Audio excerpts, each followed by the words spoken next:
Assalamu alaikum wa rahmatullahi wa barakatuh. Respected viewers, you are watching YouTube channel Evergreen Knowledge and I am Dr. Abid Nawaz. Respected viewers, we were talking about the English learners. So let us re-continue our lecture.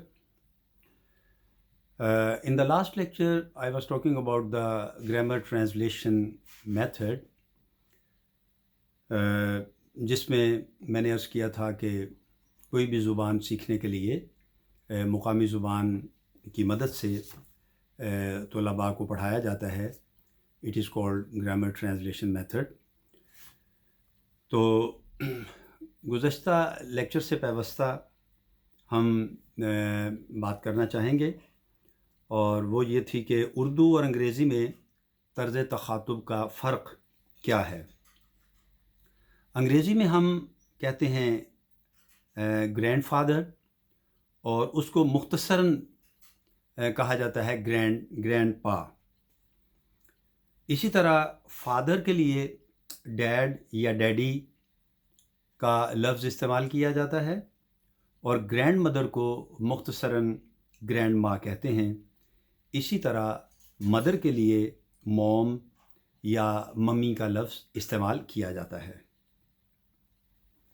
اسی طرح ناظرین انگریزی میں چچا، تایا، ماموں، خالو، پھوپھا سبھی کو صرف انکل کہا جاتا ہے اور چچی، تائی، ممانی، پھوپھی، خالہ ان تمام رشتوں کو آنٹ یا آنٹی کہا جاتا ہے. کسی آدمی کی تعظیم اور عزت افزائی کے لیے سر کا لفظ استعمال کرتے ہیں اور چچا زاد، ماموں زاد، پھوپھی زاد، تایا زاد، خالہ زاد یا بہن کے رشتہ کے لیے صرف کزن کا لفظ استعمال کیا جاتا ہے، جیسے کزن سسٹر، کزن بردر وغیرہ. یہ لفظ کزن کا لفظ استعمال کیا جاتا ہے لیکن کزن سسٹر یا کزن بردر کا لفظ یہ استعمال نہیں کیا جاتا. اسی طرح شوہر یعنی ہسبینڈ جو ہے اسے ہم انگریزی میں مختصراً ہبی بھی کہتے ہیں. شادی شدہ عورت کے نام یا عرف سے پہلے مسز، MRS، ایم اس میں کیپٹل ہوتا ہے، MRS مسز، اور غیر شادی شدہ عورت کے لیے مس یعنی M کیپٹل اور MISS مس کا لفظ استعمال کیا جاتا ہے. اور مس یعنی M کیپٹل اور S اسمال، یہ مس کا استعمال لفظ جو ہے یہ اس کا استعمال شادی شدہ اور غیر شادی شدہ کسی بھی عورت کے نام سے پہلے کیا جا سکتا ہے. یہ ایک امپورٹنٹ نقطہ ہے جو عمومی طور پر ناظرین انگریزی بولنے والوں کے علم میں نہیں ہوتا کہ کسی بھی شادی شدہ یا غیر شادی شدہ عورت کے لیے مس کا لفظ استعمال کیا جا سکتا ہے، لیکن وہ مس جو ہے اس کے سپیلنگز MISS مس نہیں ہوں گے بلکہ M کیپٹل اور اس کے ساتھ اسمال s یہ لفظ استعمال کیا جا سکتا ہے اور کیا جاتا ہے. اس کے بعد ناظرین انگریزی میں خوش اخلاقی یعنی گڈ مینرز ان انگلش جو ہے اس کے حوالے سے ہم بات کرتے ہوئے کہنا چاہتے ہیں کہ انگریزی زبان سیکھنے کے ساتھ ساتھ اس کے آداب اور اس کی تہذیب یعنی آداب و تہذیب کی معلومات بھی ضروری ہیں. انگریز بات چیت میں تہذیبی اقدار کے بڑے پابند ہوتے ہیں اور بار بار کچھ مخصوص منکسر الفاظ کا استعمال ان کی گفتگو کا خاص امتیاز ہوتا ہے کہ بات کو کیسے کہیں، کن الفاظ کا استعمال کریں. ایسی ہی کچھ ضروری باتوں کی معلومات ہم آج دینا چاہیں گے اپنے جو انگلش لرنرز کو، انگلش بگنرز کو. تو ناظرین اردو زبان کی طرح انگریزی میں دوران گفتگو نام کے ہمراہ یعنی نام کے ساتھ جی یا صاحب لگانے کا رواج نہیں ہے جیسے ہم اردو زبان میں لگاتے ہیں، اور نہ آپ یا وہ جیسے تعظیمی الفاظ کا استعمال کیا جاتا ہے. یعنی آپ کا لفظ بھی انگریزی میں کہیں نہیں ہے. اسی طرح بات چیت کے درمیان میں کے لیے ہم بھی نہیں استعمال کیا جاتا، وہاں میں ہی ہوتا ہے. اچھا جی، اسی تعلق سے اردو دان طبقہ کو یہ کہتے سنا گیا ہے کہ انگریزی خشک زبان ہے. اردو دان یہ کہتے ہیں کیونکہ اس میں ادب آداب اور چھوٹے بڑے کا کچھ خاص لحاظ جو ہے نا جتنا اردو میں ہے ویسا نہیں ہے. اس میں بزرگوں اور بڑوں کو بھی تم یعنی یو کے لفظ سے مخاطب کیا جاتا ہے. اس کا یہ مطلب ہرگز نہیں ہے کہ انگریزی بالکل ہی روکھی اور خشک زبان ہے. ناظرین صرف اتنا سمجھ لیجئے وہاں آپ اور وہ لفظ نہیں ہیں. ایسے بات بات پر آداب جتانے کا انگریزی زبان میں ایک طریقہ رائج ہے. صحیح انگریزی جاننے کے لیے اس بات کو ذہن نشین کر لیجئے کہ اگر انگریزی کے ان الفاظ کو پھر سے دہرائیے، ان الفاظ میں مکمل انگریزی تہذیب سمائی ہوئی ہے.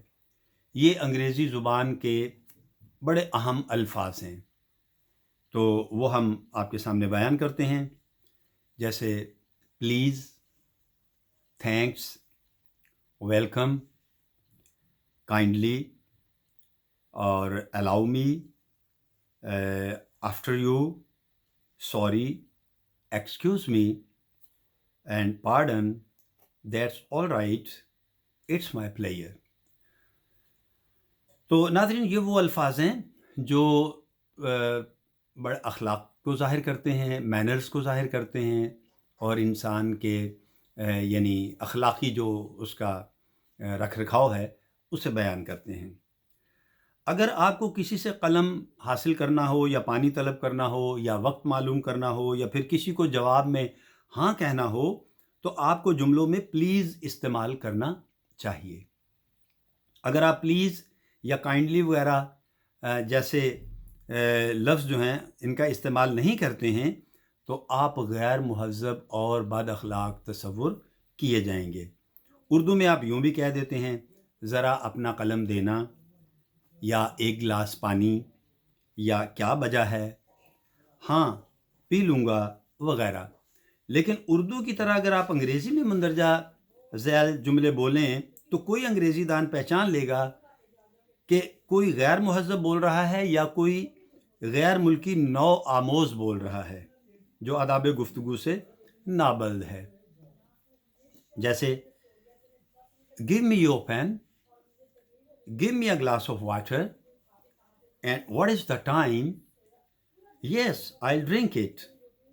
لیکن اگر آپ یوں کہیں گے کہ may I have your pen please، یا پھر a glass of water please، یا time please، یا پھر yes please،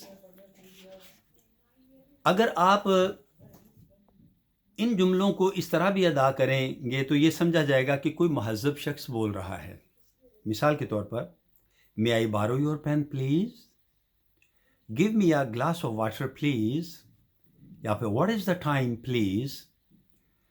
تو ناظرین اگر کسی آدمی نے آپ کا معمولی سا بھی کام کیا ہے، مثال کے طور پر آپ نے وقت معلوم کیا یا مکان کا پتہ دریافت کیا اور اس نے بتا دیا، تو اسے آپ تھینک یو کہنا نہ بھولیے. ہاں آپ تھینکس بھی کہہ سکتے ہیں. اگر آپ اس پر مزید شکریہ ظاہر کرنا چاہیں تو آپ یہ کہہ سکتے ہیں مینی مینی تھینک یو، یا many many thanks to you, اور یا یوں بھی کہہ سکتے ہیں تھینک یو ویری مچ. کوئی آپ سے کچھ لینے کو کہے لیکن آپ کو لینے کی خواہش نہ ہو تو آپ اپنے انداز میں یہ نہ کہیے کہ بس I don't want to take more. آپ اس کے بجائے آپ اس طرح کہیے نو تھینکس.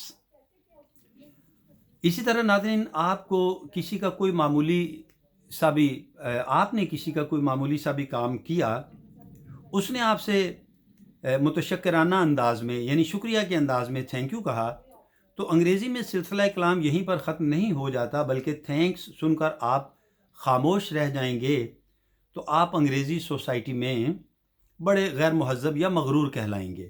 اس کے جواب میں آپ کو مزید یہ الفاظ ادا کرنا چاہیے. مثال کے طور پر اٹس آل رائٹ، یا ڈونٹ مینشن، یا اٹس فائن،